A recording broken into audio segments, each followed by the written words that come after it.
여러분 잘 들어보십시오. 하나님이 그 일곱째 날을 복되게 하사 거룩하게 하셨으니, 구약에서는 이 날을 가리켜서 안식일이라 그랬고, 신약시대를 살아가는 우리들은 예수 그리스도의 부활로 말미암아 주일이라 그렇게 해서 예배하는 날로 특별히 지킵니다. 오늘 이 날 하나님께서 복주마 약속하신 날인 줄 믿습니다. 여러분, 거룩하게 하셨다라고 하는 것은 하나님은 아버지가 되셔서 자녀들에게 언제나 좋은 것 주기를 원하시는 분입니다. 그런 하나님께서 자녀들에게 주실 때에 특별히 주일에는 구별하여 주시겠다 약속하신 겁니다. 오늘 우리가 하나님 앞에 이 일주일의 날들이 다 똑같다 그렇게 여길 것이 아니라, 이 날은 하나님의 날이요 복주시마 약속하신 날이니 이 날 마땅히 하나님을 찾아 예비하는 것이 바른 믿음의 자세라고 여기고, 주님 앞에 나온 우리 모두에게 하나님께서 특별히 구별하여 약속하신 복을 한 번도 빠짐없이 다 받으시기를 바랍니다. 여러분, 하나님께서 귀한 복을 허락해 주실 것은 당연한 거지만, 목사가 구정을 마치고 나서 제가 참 뜻깊은 선물을 받아서 그것을 저만 가지고 있기가 너무 아쉽습니다. 그래서 오늘 이 시간에 필요한 분들에게 하나하나 나누어 드릴 테니까 여러분들께서 필요하다 그러면 받아가십시오. 드리고 싶은 선물은 다름 아니라 피자입니다. 피자. 허리 디스크로 고생하시는 분, 허리 피자 한 판 드릴 테니까 받아가십시오. 왠지 모르게 가슴이 답답한 분들, 가슴 피자 드릴 테니까 받아가시고요.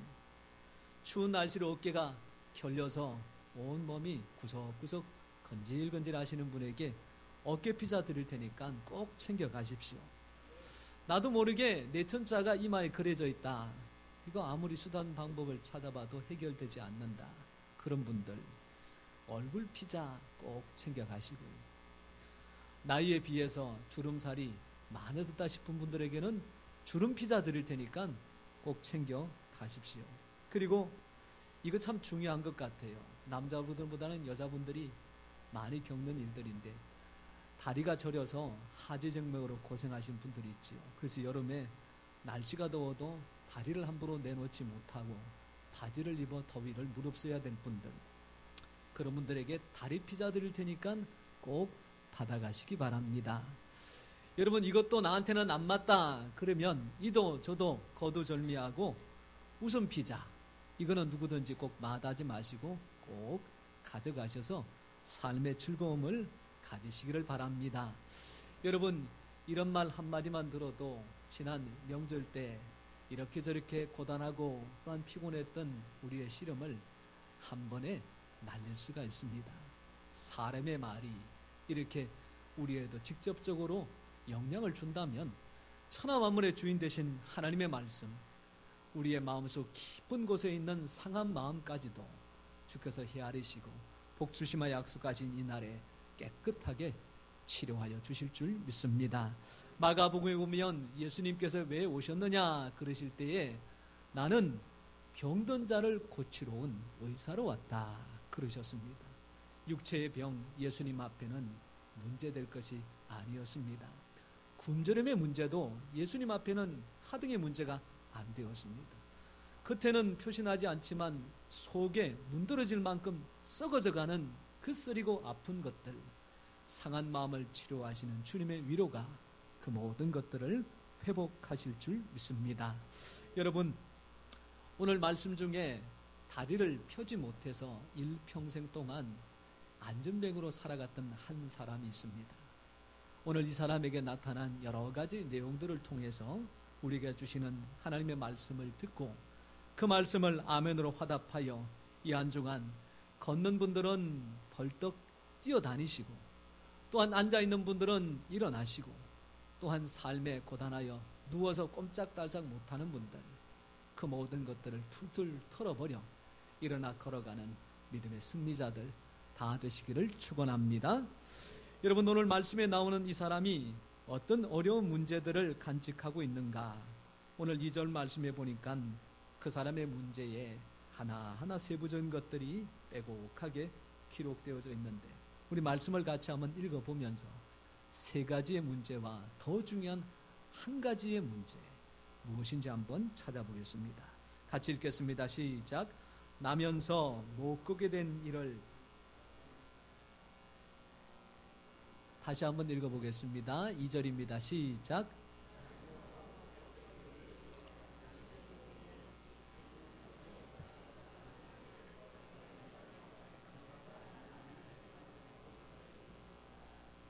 아멘. 이 사람의 문제 첫 번째 뭡니까? 못 걷는다.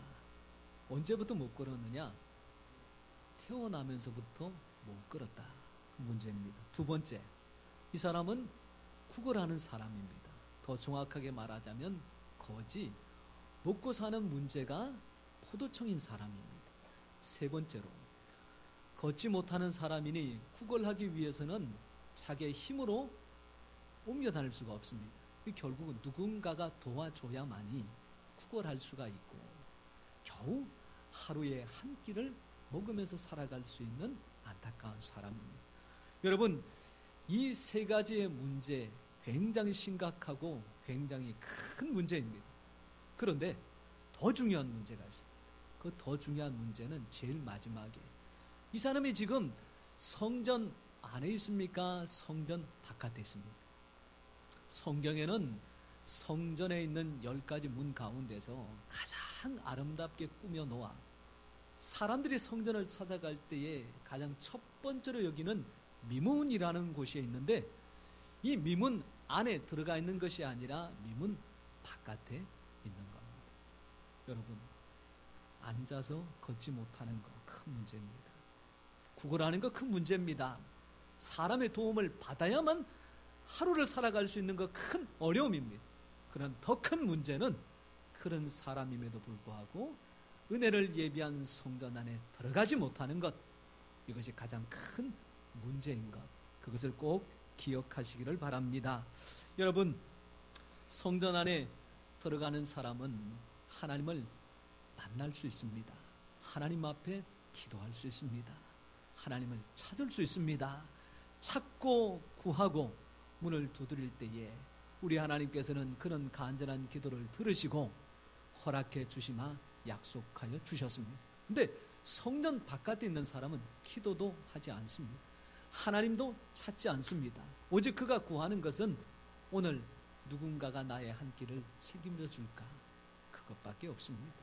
여러분, 오늘 이 시간에 성전 바깥에 있는 분들은 아무도 안 계십니다. 우리 모두가 성전 안에 들어와 있습니다. 성전 안에 들어와 있는 이상 복주마 약속하신 이 주일에 마땅히 하나님께서 필요한 것으로, 좋은 것으로, 성령의 충만함으로 우리에게 허락하여 주실 줄 믿습니다.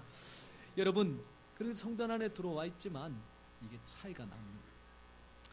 명절에 음식 하신다고 아마 고생 많이 하셨을 텐데, 그렇게 고생한 음식 이렇게 한 상 그득하게 차려 나왔을 때에 그 피곤함이 싹 가시는 경우가 있고, 피곤한데 스트레스가 더 되는 경우가 있습니다.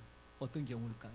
실컷 차려놨는데 맛있겠다 그러면서 젓가락으로 전 하나 딱 물고는 젓가락을 놔버립니다. 떡국이 보니까 맛있겠다 싶어가지고 달라고해서 먹더니 몇 숟가락 떠고는 배가 불러서 못 먹겠다 그럽니다. 그럼 음식 준비한 사람 마음이 속이 시원하겠습니까? 더 답답하겠습니까? 아시죠? 그런데 그렇게 한 상 차려놓은 거, 전도 가지각가지 하나씩 다 맛보고 맛있겠다 그러고, 떡국도 사실은 요즘 큰 그릇 안 쓰잖아요. 자그마한 그릇 쓰는데 한 그릇을 먹고 나서 더 달라고 이야기할 때에 아이고 그거 먹고 말지 뭘 더 달라고 그러냐고, 요즘 많이 먹는 사람 그 사람 흉한 사람이라고 그렇게 얘기하지 않고 아이고 잘 먹어주니까 고맙다고 인사하고 또 줄 때에 피곤하고 지쳐있는 육신이 깨끗하게 해소가 되는 겁니다. 여러분, 사람이나 하나님이나 크게 다르지 않죠. 복 주겠다고 약속하셔서 건강회복, 물질회복, 마음의 평강, 사람의 관계의 모든 어려운 일들 하나하나를 다 하시는 하나님께서 해결하고 갚아주고 고쳐줄 것을 예배해 두셨는데, 그것을 받으러 왔다가는 하나님 나는 은혜 조금만 받아도 괜찮아요. 저한테 은혜 주시지 말고 옆에 있는 저분한테 주세요. 우리 하나님께서 마음이 어떠실까요? 에스겔이 포로 시대의 선지자입니다. 모든 백성들이 다 붙잡혀 바벨론에 또한 그 지역으로 흩어져서 살아갈 때에 실족해 있는 에스겔에게 하나님께서 환상을 보여주시사 은혜가 충만한 삶을 기대하게 해주셨습니다. 성전 안에서 물이 흘러나오는데 처음에 흘러나오는 물은 발목을 적십니다.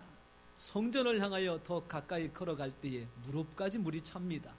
더 걸어갔더니 허리까지 찹니다. 더 나아갔더니 가슴까지 찹니다. 더 나아갔더니 성전에서 흘러오는 물이 머리를 다 덮고 감싸게 됩니다.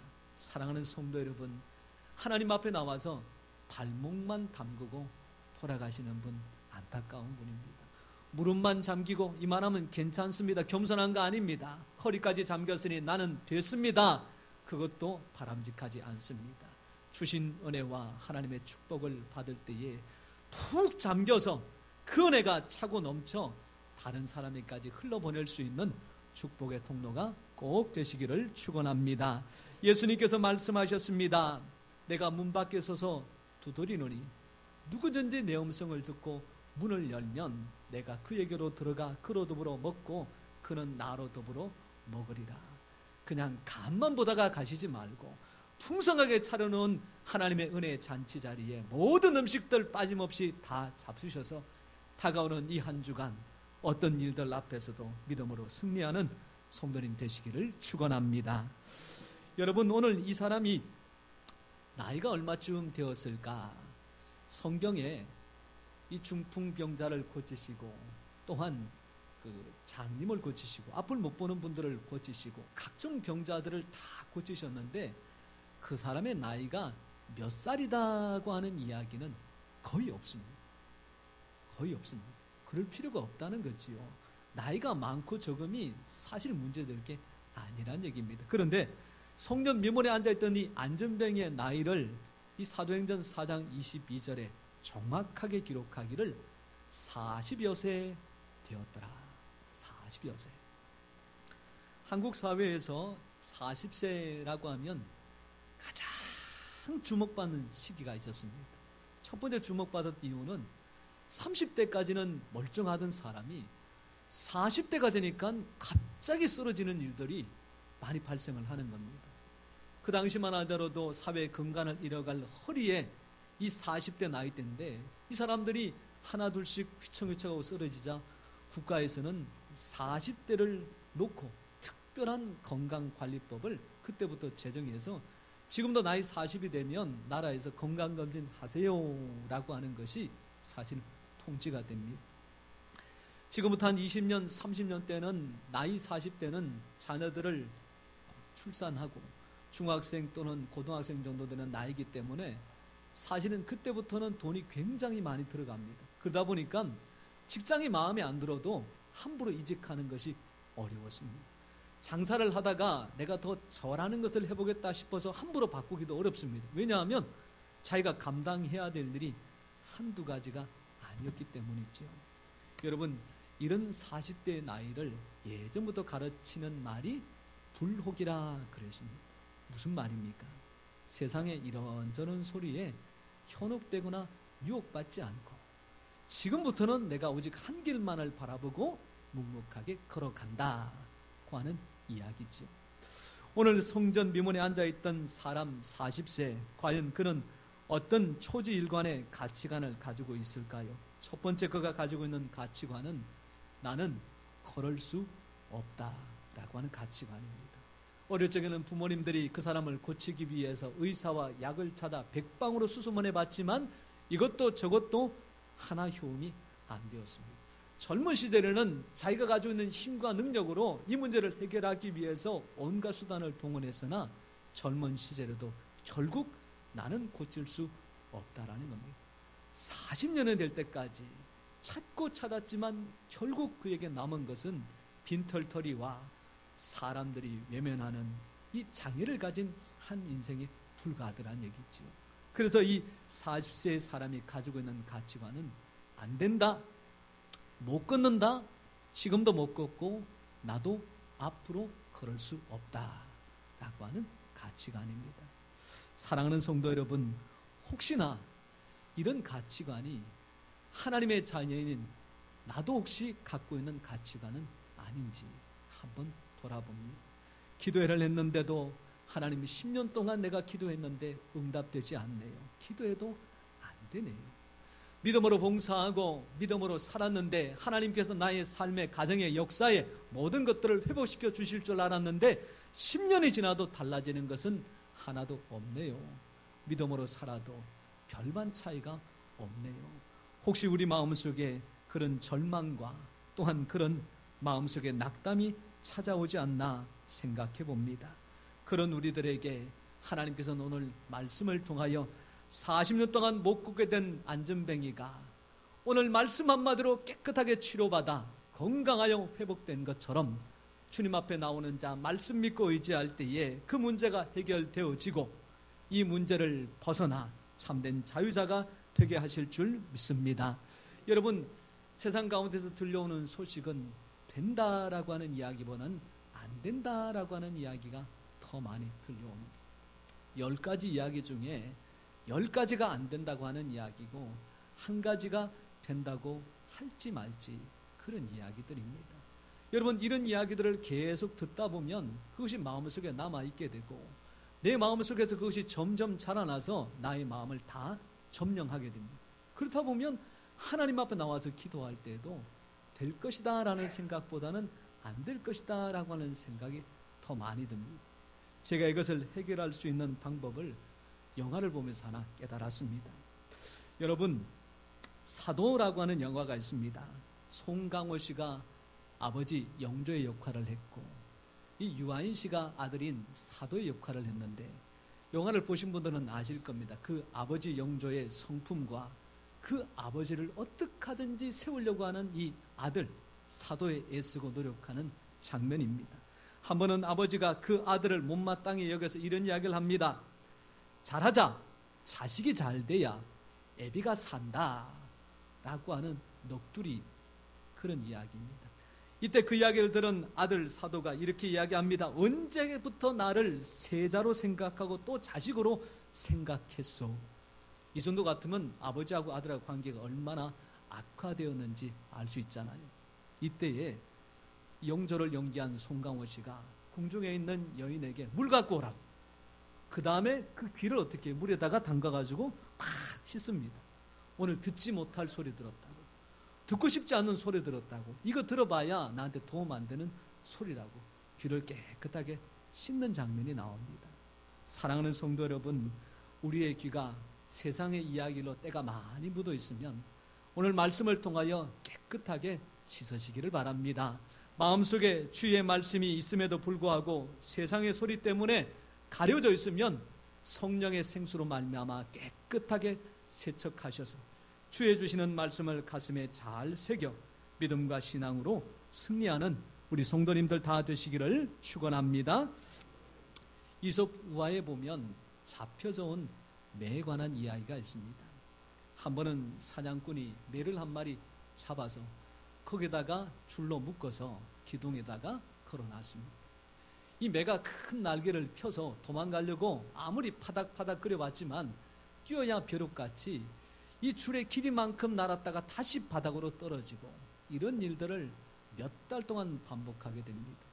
사냥꾼이 이제는 풀어줘야 되겠다 싶어서 줄을 풀어 매를 내어놓았더니 아니 큰 날개를 펴서 저 창공을 날아갈 것 같은 이 매가 날개를 푸덕푸덕 하더니 결국 전에 묶여져 있던 줄만큼밖에 날지 못하고 다시 제자리로 툭툭 떨어지는데 이것을 연구해보고 내린 결론이 학습된 무기력이라. 많이 살아보니까 안 되더라. 그러니까 결국 해봐도 소용없다. 그런 이야기들입니다.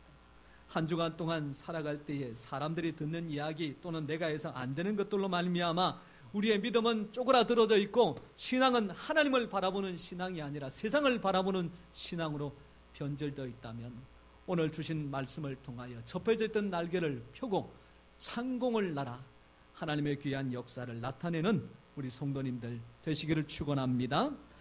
여러분, 이렇게 성전 미문에 머물러 있었던 안전뱅이라고 하는 사람이 있다면 성전 안으로 들어가는 사람이 있습니다. 오늘 베드로와 요한이 바로 그 사람들입니다.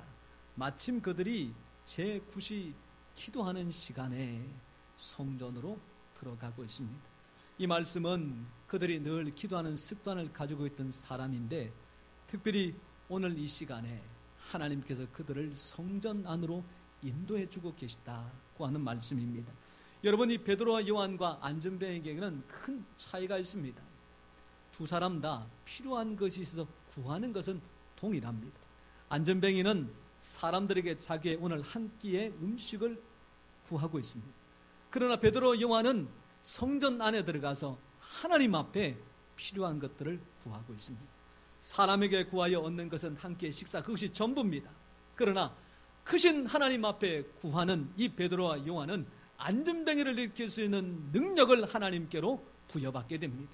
여러분, 사람에게 구하여 얻는 것이 좋을 수는 있으나 크신 하나님 앞에 구하여 능력을 얻는 성도님들이 되시기를 바랍니다. 그때에 능력받은 베드로가 외치는 말씀이, 이 말씀이 신앙의 고백입니다. 우리 3장 6절 말씀이지요. 거기에 두 가지에 대한 신앙의 분명한 고백이 나옵니다. 말씀을 읽고 함께 찾아보겠습니다. 시작. 베드로가 이르되 은과 금은 내게 없거니와 내게 있는 이것을 내게 주노니 나사렛 예수 그리스도의 이름으로 일어나 걸어라. 할렐루야. 베드로에게 없는 것은 무엇입니까? 은과 금입니다. 그렇다면 있는 것은 무엇입니까? 나사렛 예수 그리스도의 이름이 있습니다. 없는 것 때문에 절망했습니까? 있는 것 때문에 소망을 가졌습니까? 여러분, 없는 것 때문에 생각하고 고민해봐야 남는 것은 절망밖에 없습니다. 있는 것 가지고 나아갈 때 비로소 거기에 소망이 있는 줄 믿습니다. 여러분, 베드로에게는 가정이 있었습니다. 그리고 그에게 장모님이 계셨고요. 보나 안 보나 그에게는 자녀들 또한 있었을 겁니다. 그럼 가족이 살 집이 있어야 되고 그 집을 건설할 물질이 필요했습니다. 그래서 갈릴리 바다에서 매일같이 고기를 잡아 가정을 건설하는 것이 이 베드로였습니다. 그도 은과 금을 손에 쥐어본 적이 있습니다. 그런데 오늘 이 시점의 결론은 그렇게 내 수중에 들어왔던 것들은 언제 어느 순간에 다시 다 빠져나간다라고 하는 결론입니다. 그러니까 은과 금이라는 것은 귀함에도 불구하고 이것은 제한적이고 한계가 있고 영원하지 않다는 이야기지요. 그 영원하지 않는 것을 버린 이후에 이 베드로와 요한은 영원한 것 예수 그리스도를 얻고 그 예수 그리스도로 말미암아 기도하는 힘과 능력으로 하나님의 역사를 감당하고 나타내었습니다. 사랑하는 성도 여러분, 빠져나간 것 너무 그리워하지 말고 이미 내게 있는 예수 그리스도의 힘과 능력으로 하나님의 역사를 이루어가시기를 축원합니다.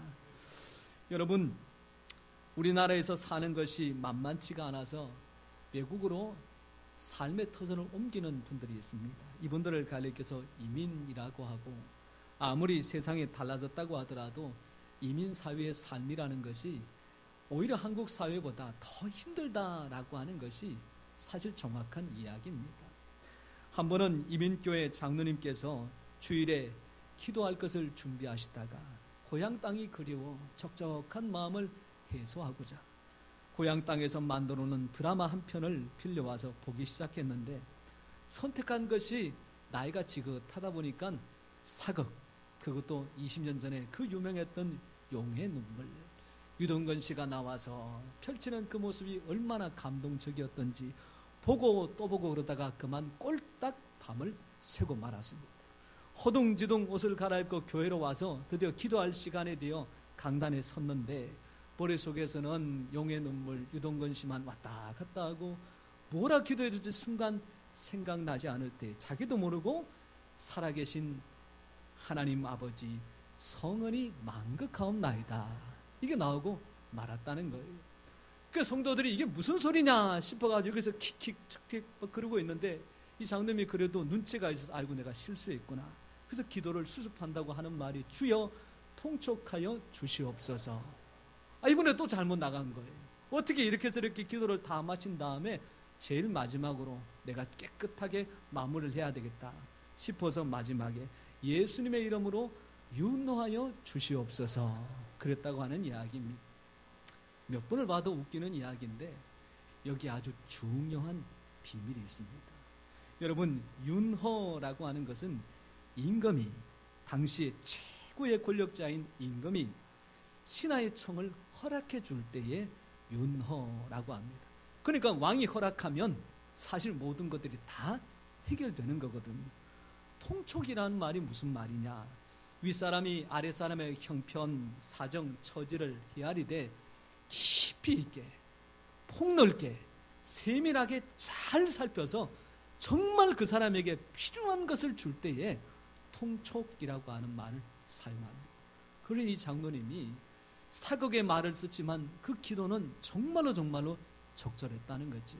사랑하는 성도 여러분, 오늘 베드로와 요한의 귀한 기도를 들으시고 안전뱅이를 이렇게 세워주신 하나님, 성전에 들어가 기도하기를 소원하는 자에게 그의 형편과 처지를 살펴 능력을 주신 하나님, 오늘 주님 앞에 나와서 예배하는 우리에게 어려운 문제를 해결할 수 있는 힘과 능력을 주실 줄 믿습니다. 안 된다고 하는 이 시절에 주의 이름이 승리자요, 주의 이름이 해답이라는 것을 믿으시기를 바랍니다. 이렇게 기도하는 사람들에게 예수님께서 약속하셨습니다. 요한복음 14장 14절, 내 이름으로 무엇이든지 구하면 내가 시행하리라. 아브라함을 축복하는 자를 하나님께서 축복하시고 예수님 이름으로 구하면 하나님께서 그 기도를 들으시고 시행하실 줄 믿습니다. 이 한 주간 이 말씀을 가슴에 잘 새겨 하나님 앞에 기도하고 구하고 찾고 문을 두드리는 열심 내어서 어려운 문제들은 해결하고 약속하신 주의 복을 받아 많은 사람들에게 나누어주는 복된 한 주간 꼭 되시기를 주님의 이름으로 축원합니다. 기도하겠습니다.